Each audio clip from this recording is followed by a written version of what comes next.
Boa noite, pessoal, tudo bem? Sou Gabriel Nasser. Eu vou explicar um pouco aqui sobre o ciclo cardíaco. As referências utilizadas são as mesmas da professora Mariana na aula de ciclo cardíaco, né, do capítulo 14 e 15, do livro Fisiologia Humana e o Guyton 9, 18 e 20. Vamos lá, aqui eu vou explicar um pouquinho da anatomia do coração, só para relembrar, né? O coração é constituído por quatro câmaras, dois átrios, dois ventrículos. Os ventrículos vão ejetar o sangue para fora do coração, né? O ventrículo esquerdo ejeta pela aorta, que vai para o corpo, e o ventrículo direito pelo tronco pulmonar, que vai para o pulmão. Que lá vai acontecer hematose e vai retornar para os átrios. O átrio direito recebe sangue desoxigenado pelas veias cavas e o átrio direito ou o átrio esquerdo recebe das veias pulmonares lá do pulmão, mas trazendo sangue oxigenado. Aqui deixo eu relembrar também as quatro válvulas cardíacas, né? Aqui são as duas válvulas atrioventriculares, né? Atrioventricular direita e atrioventricular esquerda. Aqui tem a semilunar pulmonar, que vai para o tronco pulmonar, e tem a semilunar aórtica, que vai para a aorta. Todas elas estão no mesmo anel fibroso, se vocês se lembram lá na anatomia cardíaca, né? O anel fibroso ele está ao redor das quatro válvulas cardíacas. Eu preciso que vocês entendam alguns conceitos básicos sobre o ciclo cardíaco para a gente poder continuar, né? Primeiro, é o volume diastólico final. Ele é o volume no ventrículo ao final da diástole. O quanto que tem de sangue é, depois do estiramento, né? O volume sistólico final, sistólico significa o quê? A sístole é a contração. Então, é o volume que permanece após a contração, né? É o que não foi ejetado. O volume sistólico no geral, né, é o volume diastólico final menos o sistólico final, que é o volume injetado a cada batimento, e ele representa a saída do sangue.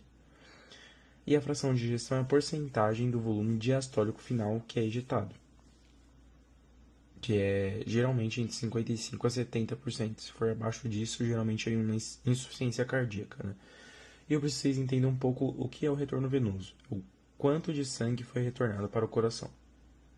Voltando um pouquinho aqui, né? O volume diastólico final é aquilo que mostra a capacidade máxima do ventrículo, que também ele está totalmente relacionado com o retorno venoso, né? Se tiver maior retorno venoso, maior a capacidade do ventrículo para poder ejetar.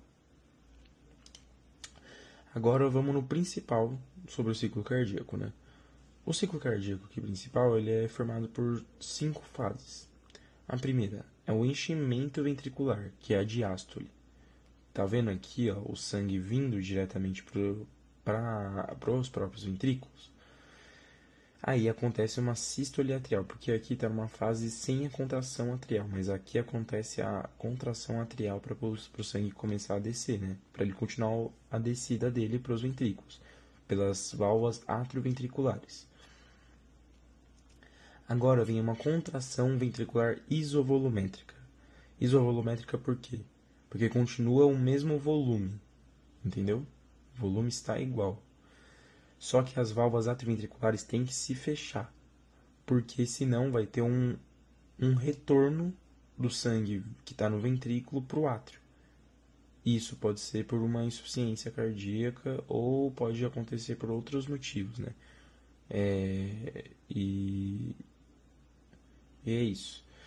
E aqui, a fase 4 é a ejeção ventricular. É como o sangue pode ir para fora do coração pelos ventrículos, né? Pela aorta e pelo tronco pulmonar. E aqui voltou o relaxamento ventricular isovolumétrico, que é o relaxamento dos ventrículos com o mesmo volume. E a pressão vai cair para poder voltar ao mesmo processo novamente, né? Essa parte aqui das válvulas atrioventriculares, se a válvula atrioventricular não se fechar quando tem a contração isovolumétrica, a gente tem uma doença chamada sopro cardíaco, que é quando o sangue retorna para o átrio. Isso às vezes é uma coisa muito comum, dá para se perceber em ausculta cardíaca, né? Pelos focos cardíacos. Pela próxima parte aqui, esses dois gráficos que a gente viu são muito importantes.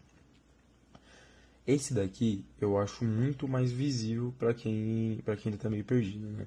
Vamos lá. A gente consegue ver aqui uma linha no eixo X e uma linha no eixo Y. A linha do eixo X está mostrando o volume ventricular e aqui a pressão intraventricular. Então vamos lá. O ponto A, a gente consegue ver que o volume e a pressão está nessa medida aqui, de 50 por uns menos que 10, deve estar uns 5. Quando o volume começa a aumentar, porque a mitral, a válvula atrioventricular esquerda está aberta, ele começa a aumentar. O volume está aumentando, mas sem aumentar a pressão. É apenas pelo escoamento do sangue. Aqui ele vai chegar no ponto B, que a válvula mitral vai se fechar. Correto? E aí ele vai começar uma pressão, que é pela contração do ventrículo esquerdo. Vai começar uma pressão, até que ele consegue vencer a resistência da válvula aórtica. Pum! E aí vai ejetar todo o sangue que estava meio que preso dentro do ventrículo esquerdo. Ele ejetou. Veio aqui para o ponto D e aqui a válvula aórtica vai se fechar. E aqui ele vai voltar ele vai relaxar de uma forma isovolumétrica, sem mudar o volume. Tá vendo? Então essas duas partes aqui são muito importantes. O ponto B e o ponto D, a gente pode chamar de B1 e B2. A gente fala que ele é o tum e aqui é o tá. Tum, tá. É onde a válvula mitral se fechou e onde a válvula aórtica se fechou. Então é o tum, tá. Tum, tá. Todas essas linhas aqui são muito importantes para compreender. Todos esses pontos aqui desse gráfico são muito importantes, eles estão totalmente relacionados ao ventrículo esquerdo. Que é o período que tem o período de ejeção, muito importante, não pode esquecer, que é onde aqui, ó, a válvula aórtica abriu, porque ele venceu a resistência e veio até aqui que a válvula aórtica se fechou. Perfeito?